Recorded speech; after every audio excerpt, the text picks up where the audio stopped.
오늘 말씀은요 사무엘상입니다. 3장 10절입니다.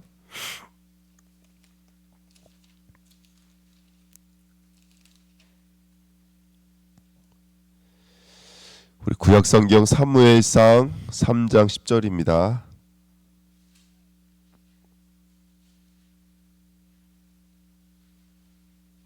우리 이번 주 중직자 훈련 말씀 같이 한번 나오도록 하겠습니다. 사무엘상 3장 10절 말씀 같이 읽겠습니다.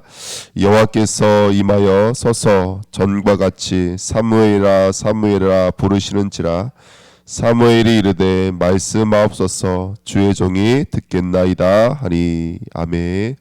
기도하겠습니다. 하나님 감사합니다. 우리들에게 중직의 귀한 여정으로 인도하시고 우리 주은혜 교회가 정말로 중직을 세울 수 있는 축복된 시간으로 귀한 훈련의 시간 주신 것을 감사드립니다. 주신 말씀 다시 한 번 더 묵상하면서 하나님의 은혜를 확인하고 또 우리가 누구인지를 알며 우리 삶에 어떠한 응답과 열매를 맺어야 되는지 다시 한 번 더 말씀을 통해 점검하면서 오늘 하루 정말로 의미 있고 또 인도받으며 승리하는 삶 되도록 축복하여 주옵소서. 감사드리며 예수 그리스도 이름으로 기도하옵나이다. 아멘. 이번 주에 우리 중직자의 모델이라는 말씀 가지고요 우리 예전교회 정재훈 목사님 말씀 함께 나눴습니다. 중직자의 시작은 무엇이 중직자의 시작이냐? 만남이 바로 중직자의 시작인 줄 믿습니다. 누굴 만나느냐에 따라서 우리 인생이 바뀌게 치죠. 첫 번째는 누가 뭐라 그래도 우리는요 복음과의 만남이 있어야 됩니다. 그래서 계시록 3장 20절 말씀하면서 그 그림 이야기도 하고 이 손잡이의 문은 안에서만 열 수 있는 것이다. 우리가 열 수 있는 것이다. 그래서 우리가 이 시간 마음의 문을 열고 예수 그리스도를 우리 안에 영접할 때 그때부터 믿음은 시작되는 줄 믿습니다. 아멘. 그래서 목사님이 그렇게 기도하신다잖아요. 주의 종이 듣겠나이다 이렇게 기도한다잖아요. 이 주의 종 이순하기가 기도합니다 이렇게 기도한다고 그러는데 오늘 하나님과 나와의 만남이 있어야 되거든요. 복음과의 나와의 만남이 있어야 되는 줄 믿습니다. 제 말씀 묵상하면서 하나님 저는 어떤 복음과의 만남이 있습니까? 이렇게 묵상을 했거든요. 그러니까 강단 말씀에도 주셨던 말씀처럼 다른 게 복음이 아니라 사실은 예수가 필요한 이유가 보여지는 것이죠. 저는 감사하게 예수가 필요한 이유가 보여요. 제 자신에도 보이고 우리 교회도 보이고 현장에도 보이고 그래서 정말로 그리스도만 말할 수밖에 없는 그 하나님의 이유 하나님의 뜻이 보여지는 게 이게 얼마나 큰 은혜인 줄 모릅니다. 그래서 우리 주은혜교회 복음과의 만남이 있는 교회로 쓰임받을 줄 믿습니다. 아멘. 그래서 유일한 복음, 그 유일한 복음을 가지고 있는 유일한 성도, 유일한 교회, 그리고 우리가 살고 있는 삶과 업이 유일한 현장, 유일한 만남, 그 응답 누리시는 거거든요. 그래서 그 축복 누리시기 부탁드리고요. 두 번째는 뭐의 만남이 있어야 되죠? 바로 강단과의 만남이 있어야 됩니다. 말씀을 붙잡으면 말씀대로 되어지는 것, 이게 성도의 삶이 아닌가 생각이 들거든요. 중직자는 말씀을 붙잡아야 될 줄 믿습니다. 이사야서 55장 11절에 내 입에서 나가는 말도 이와 같이 헛되이 내게로 되돌아오지 아니하고 나의 기뻐하는 뜻을 이루며 내가 보낸 일을 형통함이라 이렇게 말하고 있습니다. 그러니까 하나님의 말씀은 헛되이 돌아오는 법이 절대로 없습니다. 말씀이 선포될 때는 그 말씀이 우리 삶을 이끄시는 거예요. 그러니까 이번 한 주간 한번 돌아보십시오. 말씀대로 됐을 거예요. 이번 한 주 돌아보세요. 말씀대로 되고 말씀대로 성취됐을 거예요. 그래서 우리들은 말씀을 붙잡는 인생이에요. 강단을 붙잡아야 될 줄 믿습니다. 아모스 3장 7절에도 주 여호와께서는 자기의 비밀을 누구에게 보이시고 그 종 선지자들에게 보이지 아니하시고는 행함이 결코 없느니라 이렇게 성경이 말하고 있거든요. 그러니까 주의 종을 통해서 말씀을 나타내지 않으시고는 하나님은 그렇게 행하시는 법이 없더라는 거예요. 그래서 항상 강단을 통해서 말씀을 증거하시고 하나님은 한 주간도 그 말씀을 따라서 우리들의 삶을 두들기시고 인도하시고 역사하시고 또 이끄실 줄 믿습니다. 그래서 날마다 강단의 말씀 붙잡으셔야 됩니다. 또 창세기 18장 17절에 보니까 내가 하려는 일들을 아브라함에게 숨기게 했느냐. 그래서 이 소돔과 고모라를 두고 누가요? 선지자 노릇을 하면 아브라함이라는 족장이 선지자 노릇을 했던 것처럼 또 계시록 2장 1절에 에베소 교회의 사자에게 편지하라. 오른손에 있는 7뼈를 붙잡고 7 촛대 사이를 걸으시리가 이르시되 이렇게 성경은 말하고 있습니다. 그러니까 우리 교회를 붙잡고 우리 교회 주의 종 삶을 오가시는 하나님께서 오늘도 교회에 강단을 통해서 하나님 말씀하시고 강단을 통해서 하나님 일하시는 것을 믿습니다. 에스겔서 3장 17절에는 그렇게 하나님께서는 저와 여러분들을 이제 이 복음의 비밀을 증거하는 뭘로 세우셨죠? 파수꾼으로 세우셨죠. 그렇죠. 아멘. 그래서 하나님의 말씀을 입에 두고 있는, 그래서 그 말씀을 대신 증거하고 가르치는 하나님의 파수꾼들로 저와 여러분들을 삼으신 줄 믿습니다. 아멘. 사도행전 18장 15절에도 사도 바울은 뭐에 붙잡혀 있다고 그랬었죠? 하나님의 말씀에 붙잡혀 있거든요. 그러니까 저와 여러분들이 오늘 하나님 말씀에 붙잡히는 축복된 삶이 될 줄 믿습니다. 예레미야 1장에서도 이제 너희를 어린아이라 하지 말라는 거예요. 이제 내가 내 말을 누구에게 뒀다라는 거예요? 내 말을 너희에게 뒀다라는 거예요. 이게 얼마나 축복된 말씀인지 모릅니다. 오늘 우리들의 삶이 그렇게 하나님의 말씀을 두고 살아가는 축복된 일들이 될 줄 믿습니다. 오늘 우리가 본문에 읽었던 사무엘상 3장 10절 말씀도 읽었지만 사무엘이 언제부터 선지자 삶을 살았다라는 거예요? 바로 하나님께서 함께 하시는 그때부터 선지자 삶을 살았다라는 거예요. 그래서 오늘 우리가 강단과의 만남이 있는 하루가 될 줄 믿습니다. 세 번째는요, 현장과의 만남입니다. 현장은 영적인 기갈로 하나님의 말씀을 듣지 못하는 시대를 살고 있습니다. 사단에게 붙잡혀서 자기의 소견대로 이끌림 받고 있고요. 그 다음에 하나님을 사랑하지도 않고 하나님을 찾지도 않고 하나님을 향한 두려움도 없는 게 이 땅의 모습입니다. 지금은 마지막 때입니다. 그래서 로마서 10장 13절 15절에 보니까 그렇지만 이 시대에도, 이 타락한 시대에도 누구든지 누구의 이름을 부르면, 주의 이름을 부르면 구원을 받는 줄 믿습니다. 그러니까 아무도 이 비밀을 전해주지 않는 거예요. 누구든지 주의 이름을 부르면 구원을 받는데 이 말씀을 전해주는 사람이 없는 거예요. 그래서 우리 주내교회가 오늘 이 언약을 마음에 담고 현장과의 만남, 이게 얼마나 축복된 만남입니까? 똑같은 인생을 살아가는데 내게 현장이 있다는 거, 이게 얼마나 축복된 삶입니까? 그래서 우리가 현장과의 만남이 있는 축복된 삶이 될 줄 믿습니다. 아멘. 그래서 어저께도 우리 교육자님들하고 우리 또 장로님도 오시고 그러셔서 우리 어저께 현장을 나갔는데 그렇게 세 팀 나눠서 현장을 나갔거든요. 현장 나니까 너무너무 좋더라고요. 너무너무 좋고 또 가니까 또 예비된 자가 또 있어요. 어저께 저희 팀은 또 예비된 자를 또 만났거든요. 그래서 뭐 이만큼 또 얻어왔어요. 뭘 얻어왔냐면 선인장을 얻어왔어요. 그러니까 그 집을 제가 지나쳐 갈 수가 없더라고요. 집 앞에 선인장을 이렇게 잘 키우고 계시는 거예요. 꽃들이 얼마나 크고 이쁜지 지나쳐 갈 수가 없는 거예요. 그 불렀더니 아저씨가 나오더라고요. 근데 보니까 자녀들이 부모님을 위해서 기도하고 있어요. 이렇게 말씀 나누다 보니까. 그러니까 이게 하나님이 예비된 자들을 만나게 만드세요. 그렇게 얼마나 재밌는지 몰라요. 현장이 얼마나 재밌고 그냥 걷다가 오는 것 같지만 하나님은 그 현장의 흑암의 것을 꺾으시거든요. 그 때로는 열매가 없는 것 같은데 시간이 지나면요, 하나님이 꼭 그곳에 하나님의 일들을 일으키시더라고요. 그래서 우리가 오늘도 순종하는 마음으로 현장을 순회하면 하나님이 하나님의 시간표 속에서 열매를 맺으시고 또 우리에게 축복의 시간표로 또 응답해 주실 줄 믿습니다. 그래서 현장과의 만남입니다. 여러분 성도들은 현장과의 만남이 있어야 돼요. 이번 주 수요일도 말씀 나눴지만 현장이 없으면 교회는 갈등의 늪에, 갈등의 올무에 완전히 붙잡혀 버립니다. 왜 그러냐? 복음이 지식으로 가기 때문에 그래요. 아는 것으로 하기 때문에. 그래서 판단하게 되고 정죄하게 되어지고. 하지만 현장이 있으면 판단하고 정죄하는 곳으로 가지 않고 기다려주고 살리는 방향으로 갑니다. 그래서 우리 주내교회가 현장이 있는 교회가 되기를 예수님의 이름으로 축원드립니다. 마가복음 1장 27절에 보니까요, 심지어 유대인도 들어왔어요. 어찌하여이며 새로운 교훈이로다. 누구도 복종하고 누구도 떠나가는도다. 귀신도 복종하고 귀신도 떠나가는도다. 그러니까 여러분 우리가 복음을 증거하잖아요. 흑암의 권세를 실제로 떠나가고 그곳에 하나님의 나라 임하게 되는 줄 믿습니다. 지금 현장은요 완전 동전만 전달해주고 있는 그런 시대를 살고 있거든요. 뭐 요즘에 보니까 이것 들으면 설교 들으면 욕하시겠지만 뭐 무슨 토마스 선교회 뭐 이런 거 있어요. 밥 해주는 거. 하루에 쌀 한 포대씩을 500명에게 밥을 해줬던 선교단체예요. 그러니까 우리는 그런 거 보면은 되게 세상 사람들은 좋은 곳이라고 하고 교회는 딱 좋은 곳이라고 이렇게 말을 하고 있거든요. 근데 그는 은금을 주는 거예요. 그것으로 이 사람의 근본 문제를 해결하지 못해요. 우리는 정말로 그리스도의 복음을 말해줄 수 있는 내게 있는 복음, 내가 만난 복음을 전해줄 수 있는 그런 현장과의 만남이 있어야 줄 믿습니다. 이게 얼마나 축복된 만남인지 몰라요. 내가 그런 현장이 있다는 것은 얼마나 축복된 만남인지 몰라요. 내 마음에 어떤 은혜가 있어야 되냐면 강단이 오잖아요. 강단이요. 복음과 강단과의 만남이 있으면 내 마음에 어떤 마음이 있어야 되냐면 정말 이거 말해주고 싶은 거예요. 이번 주에 선악과 생명나무를 통해서 정말 이게 말해주고 싶은 거예요. 그게 뭐가 진짜 문제인지. 당신이 아파하고 힘들어하는 건 그 문제 아니다. 진짜 문제는 정말로 우리가 하나님을 잊어버린 게 진짜 문제지. 왜 다른 것을 죄악으로 보고 있느냐. 사실 우리가 하나님이 떠나 있는 게 가장 큰 문제인데, 사단에게 붙는 게 가장 큰 문제인데 이걸 너무 말해주고 싶은 거예요. 그래서 우리 주은혜 교회가 본질을, 근본을 말해줄 수 있는 드러난 문제, 그 드러난 문제의 숨은 배경을 말해주는 자가 아니라 그 드러난 문제와 숨은 배경 속에 있는 진짜 문제를 말해주는 거예요.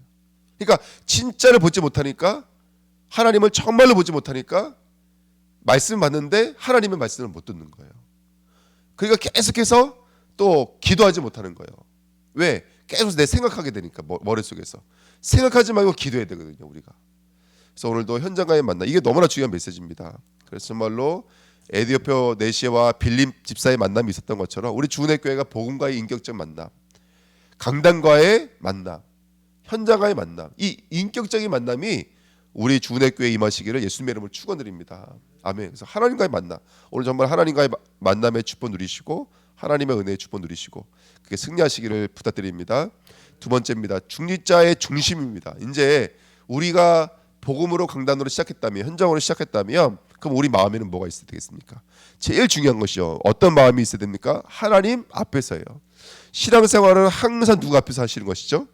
하나님 앞에서 하시는 거예요. 아멘. 우리가 사람 앞에서 신앙생활 할 이유가 하나도 없잖아요. 그죠? 하나님 앞에서 하시는 거예요. 그래서 하나님 앞과 살아있는 자와 죽은 자를 심판하실 그리스도 예수 앞에서 그가 나타나실 것과 그의 나라를 두고 엄히 명하노니. 그러니까 바울의 지금 고백을 보세요. 여기 사람이 하나도 없잖아요. 두 번째입니다. 디모데전서 1장 12절에도 나를 능하게 하실 그리스도 예수 우리 주께 내가 감사함은 나를 충성되게 여겨 내게 직분을 맡기심이니. 이 직분 누가 주신 거라는 거예요? 예, 목사가 준 게 아닙니다. 하나님이 주신 직분입니다. 하나님이 주신 직분이에요. 고린도전서 4장 2절. 그리고 맡은 자에게 구할 것은 뭐라 그랬어요? 충성이라 그랬어요. 우리 주은혜 교회가 그 중직자 임직을 두고 하나님의 은혜가 임했으면 좋겠습니다. 전 바람이 있다면 딱 한 가지예요. 그 중직자가 어떤 무거운 짐이 되거나 그러지 마시고요. 그 중직의 은혜를 사모하고 그거 나 주세요라고 말할 수 있는 은혜가 있었으면 좋겠어요. 그렇지 않아요, 여러분들? 영적인 욕심을 내시고 영적인 눈이 열린다면 그거 사모하는 직분이 돼야 됩니다. 눌리는 직분이요. 물론 그건 있어요. 나 같은 사람이 어떻게 직분을 받을 수 있겠습니까? 그건 다 똑같은 거예요. 그럼 100만 명한테 물어봐도 나는 받을 자격이 있어 이렇게 말씀하시는 분은 아무도 없어요.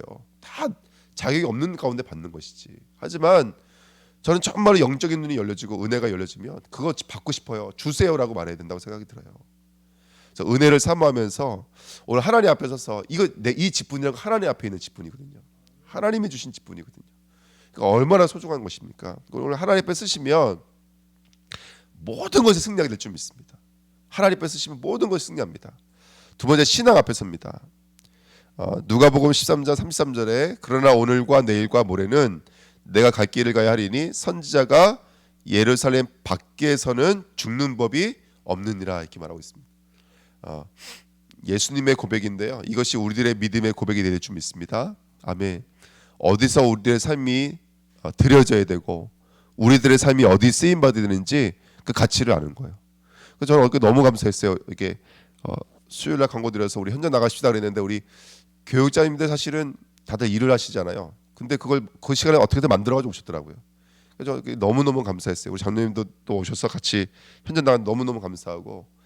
그래서 우리 주일날 이번 주는 뭐 장로 고시가 있어서 안 되지만 우리 다음 주에는 또 2부 예배 끝나고 나면 그 현장 도는 한 30분이면 돌잖아요. 한 군데씩 정해서 가면. 그러니까 그렇게 좀 현장을 좀 순회만 하셔도 너무너무 좋더라고요. 정말로요. 좀 막 숨 쉬는 것도 똑같은 숨인 것 완전히 다르고요. 정말 하나님의 은혜가 있는 것 같습니다. 그래서 저와 여러분들이 그렇게 우리가 신앙 앞에서 우리가 복음에 대해서, 준직에 대해서, 현장에 대해서 다시 한번 더 결단을 내리시고 또 결단을 내릴 수 있는 힘을 얻으시고 그렇게 신앙 앞에서는 우리 주내 교회 되될 줄 믿습니다.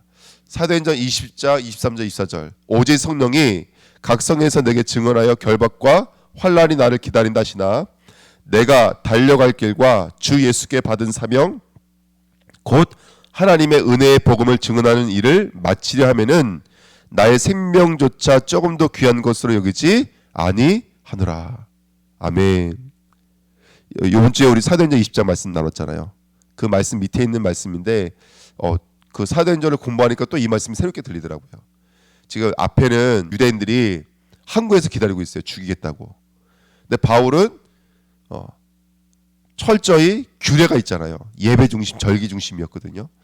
그게 철저히 움직이는 거예요. 자기 안위를 위해서 움직이는 것이 아니라 복음 때문에 움직이고 그 모습을 보면서 이 고백이 보통 고백이 아니거든요. 예루살렘에 가면 죽는다는 거 알면서도 그렇게 전제해 나가는 거 보면 우리가 오늘 우리 자신의 안위가 아닌 하나님의 나라를 사모하는 마음에 그런 신앙의 결단과 은혜가 있어야 될 줄 믿습니다.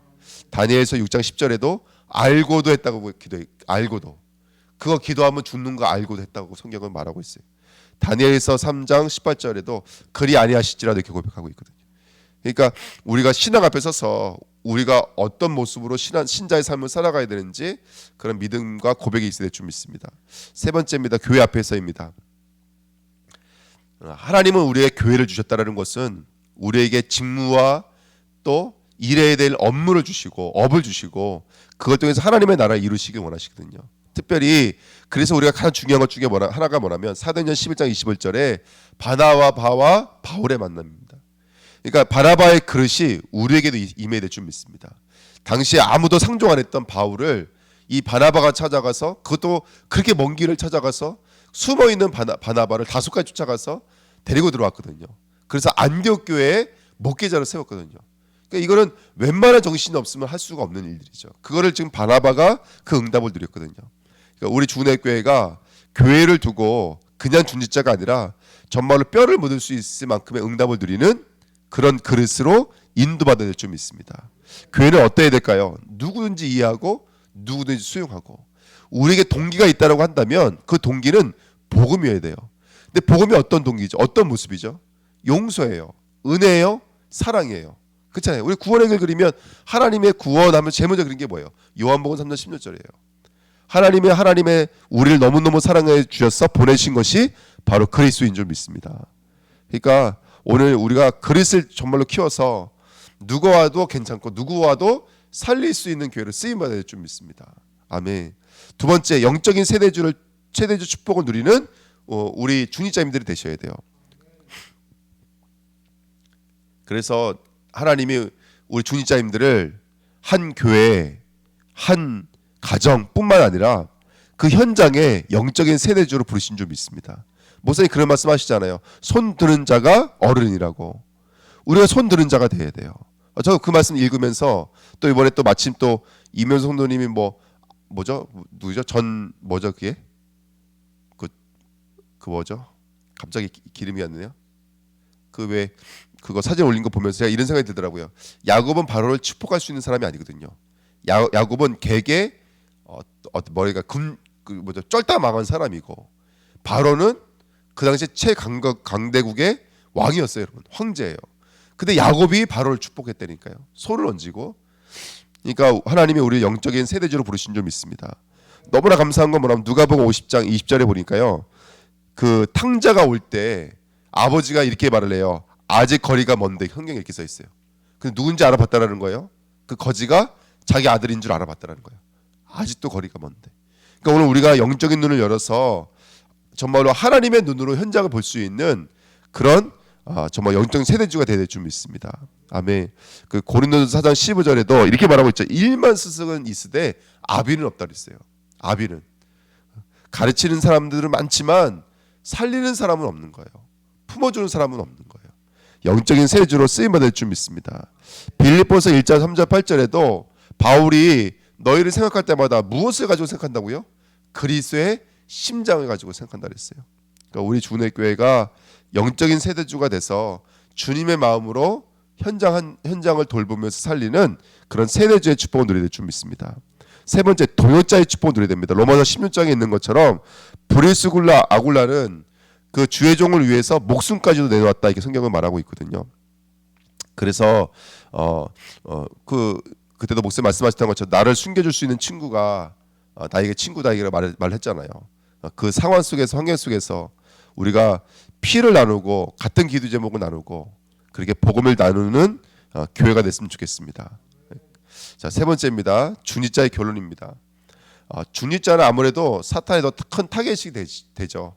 마귀는 누구에게 역사를 하겠습니까? 누구의 목을 베겠습니까? 가장 중요한 사람들의 목을 베겠거든요. 그래서 그러려면 우리가 그런 수많은 공격과 또 현장을 두고 교회를 두고 나의 업을 두고 뭘 준비하셔야 되냐면 이제 나의 영적인 상태를 준비해 두셔야 돼요. 영적인 상태를. 그래서 그 영적인 상태를 준비하는 가장 중요한 시스템이 뭐냐면 개인 24입니다. 요한 3서 1장 2절에 정말 내 영혼이 잘된 같이 범사에 잘되고 있거든요. 내 영혼을 준비하셔야 돼요. 에베소 6장에 있는 말씀처럼 저와 여러분들이 정말로 하나님의 은혜를 준비하고 영적인 싸움을 싸울 수 있는 보좌의 축복을 함께 누려야 될 줄 믿습니다. 그래서 힘의 능력으로 강건하여지셔야 돼요. 하나님이 주시는 힘의 능력으로 강건하여지고 디모데후서에 있는 말씀처럼 그리스도 예수 안에 있는 은혜 안에서 강하는 우리 중직자님 되시기를 축원드립니다. 히브리 3장 1절에 누구를 깊이 생각하라? 예수를 깊이 생각하라. 히브리 4장 16절에 때를 따라 돕는 은혜를 구하셔야 돼요. 날마다. 그래서 은혜의 보좌가 저와 여러분들에게 임하여져 있는 줄 믿습니다. 또 히브리서 12장 2절에 믿음의 주여 누구를 바라보자? 온전케 하시는 주를 바라보자. 나를 살리는 개인 24가 있기를 축원드립니다. 우리 주은혜교회가 시편 119편에 있는 말씀처럼 내가 주의 봇도를 사랑하고 온종일 읊조리나이다 라고 고백할 수 있을 만큼 주의 봇도를 사랑하고 읊조리는 자가 되시기를 축원드립니다. 그래서 밤이나 낮이나 하나님의 말씀을 묵상하고 영적으로 깨어있는 성도가 되될 줄 믿습니다. 아멘. 제가 지금 이 메시지도 똑같이 지금 하는 것 같지만 사실은 어저께 밤에 이제 동문전도학교 갔다 와서 한 11시에 왔거든요. 그래서 이거 말씀 하나 성경 구절 찾아보고 또 말씀 깊이 묵상하고 이러고 이제 이것도 했거든요. 그래서 말씀을 깊이 묵상하시면서 나 개인 24의 응답을 누려야 됩니다. 안 그러면 다른 것들이 침투에 들어와요. 제가 음악을 참 좋아하거든요. 음악을. 그래서 이제 멀리 갔다 올 때는 항상 이제 메시지를 다운받아서 이제 들으면서 가거든요. 근데 어저께는 이제 메시지 듣고 오는데 메시지만 들었으니까 귀가 아파서 음악을 들어보려고 이제 라디오를 한번 틀어봤어요. 뭐 채널을 이렇게 딱 돌려봤는데 옛날에 음악을 들으면 혼자서 막 감동도 받고 눈물도 나고 막 이랬거든요. 근데 하나님께서 참 저희가 어떤 정서를 주셨는지 그 좋아하는 음악을 제가 유튜브 찾아가 막 듣고 그랬는데도 전혀 거기에 감흥이 없어요. 감흥이. 그래서 하나님이 그래서 나를 많이 그래도 하나님 고치시고 치유하셨나 보다. 영적인 상태가 예전에는 그 감성이 아주 너무 이게 붙잡히고 막 그랬거든요. 근데 지금은 그런 음악을 들어도 그게 별로 이게 감흥이 없더라고요. 그래서 하나님 그래도 많이 바뀌었네 이제 이러면서 어저께 밤에 그 5.16도를 넘어왔는데요. 그리고 또 말씀 붙잡기 너무 좋더라고요. 또 말씀 붙잡으면 좋고 기도하니까 너무 좋고. 그래서 개인 24의 응답을 함께 누릴 줄 믿습니다. 전도 24입니다. 그래서 구하는 자에게 하나님 뭘 주신다고요? 구하는 자에게 하나님은 구하는 자에게 응답을 주시는 것이 아니라 구하는 자에게 성령을 주신 줄 믿습니다. 아멘. 그러면 그 성령이 임하면 뭐가 이루어지죠? 그곳에 하나님의 나라가 이루어집니다. 이게 우리의 전도 24인 줄 믿습니다. 그래서 오늘도 가시는 곳곳마다 성령의 힘입어 귀신이 떠나가고 그것에 하나님의 나라가 임하고 천사가 오르락 내리락 천사가 앞서거니 뒤서거니 성령은 역사하시고 흑암의 권세는 무너지면서 하나님의 나라 그곳에 임하는 이런 엄청난 영적인 세계가 펼쳐지는 오늘 현장 전도 24의 축복 누리시길 축원드립니다. 아멘. 세 번째 미래 24요. 여러분 우리 후대를 두고 기도해야 됩니다. 정말로 후대를 두고 기도해야 돼요. 근데 후대는 가르치는 것이 아니라 뭐라 그랬어요? 보여주는 것입니다. 보여주는 것. 그래서 이제 이 말씀 받고 저는 지금 우리 저녁마다 우리 랩런트랑 같이 뭐 하냐면 이제 구원의 길을 써요. 저 혼자 쓸 때는 금방 쓰잖아요. 같이 쓰려고 하니까 시간이 엄청 오래 걸려요. 근데도 너무너무 좋아요. 근데 또 이 녀석이 또 안 한다고 안 해요. 야 쓰자 그러면 얼른 내 방에 종이 들고 오고 전 상 피고 그 둘이 앉아 쓰는 거예요. 얼마나 소중한 시간인지 몰라요. 근데 이번 주 주일날 제가 우리 하나 등대기 때렸잖아요. 하나가 저보고 그러더라고요. 아빠 걱정하지 마. 제가 되게 마음이 아파하니까 아빠 걱정하지 마. 별로 안 아팠어. 안 아팠어. 그러더니 그 말하니까 더 속이 아프더라고요. 그러니까 왜 그런지 모르겠어요. 복음으로 대해줘야 되는데 왜 율법이 나가고 승질머리가 나가는지 모르겠어요. 괜히 속상하고 괜히 왜 내가 애를 잡았을까 이런 생각이 들더라고요. 근데 구원의 길 그리면서 용서를 받았어요. 제가 마음의 위로를 받고 마음의 용서를 받았어요. 그래서 복음은 가르치는 것이 아니라 보여주는 것이기 때문에 우리 중직자가 아버지가 어머니가 함께 은혜 받으면 우리 후대들은 살아나는 줄 믿습니다. 아멘. 그래서 그 축복 누리셨으면 좋겠습니다. 그 시편 23편 마음을 두들기면서 여호와는 나의 목자시니 내게 부족함이 없으리다 고백하면 그 응답과 은혜를 누가 누리게 되냐면 우리 후대들이 누리게 될 줄 믿습니다. 아멘. 우리 후대들이 정말로 말씀을 체험할 수 있도록 네가 어려서부터 성경을 알았나니 그랬거든요. 우리 후대들이 말씀을 체험하고 마태복음 18장에 보니까 어린아이가 내게 오는 것을 금하지 말라고 그랬어요. 하나님 나라는 이런 어린아이 같은 자의 것이라고 성경은 말하고 있거든요. 우리 후대들이 우리 주은혜교회 주인공들이 될 줄 믿습니다. 아멘. 그 다음에 시편 78편에 있는 말씀처럼 우리 아이가 손의 능숙함과 마음의 완전함으로 자랄 수 있도록 우리 주은혜교회가 함께 기도하면서 섬기게 될 줄 믿습니다. 아멘. 장로는 목사의 자존심이 맞습니다. 아멘. 하나님의 자존심이 많은 줄 믿습니다. 아멘. 최고의 중직의 축복 누리시기를 예수님의 이름으로 축원드립니다. 예, 우리 같이 말씀 붙잡고 합심으로 한번 기도하겠습니다. 살아계신 하나님 아버지 감사합니다. 우리를 축복해 주시고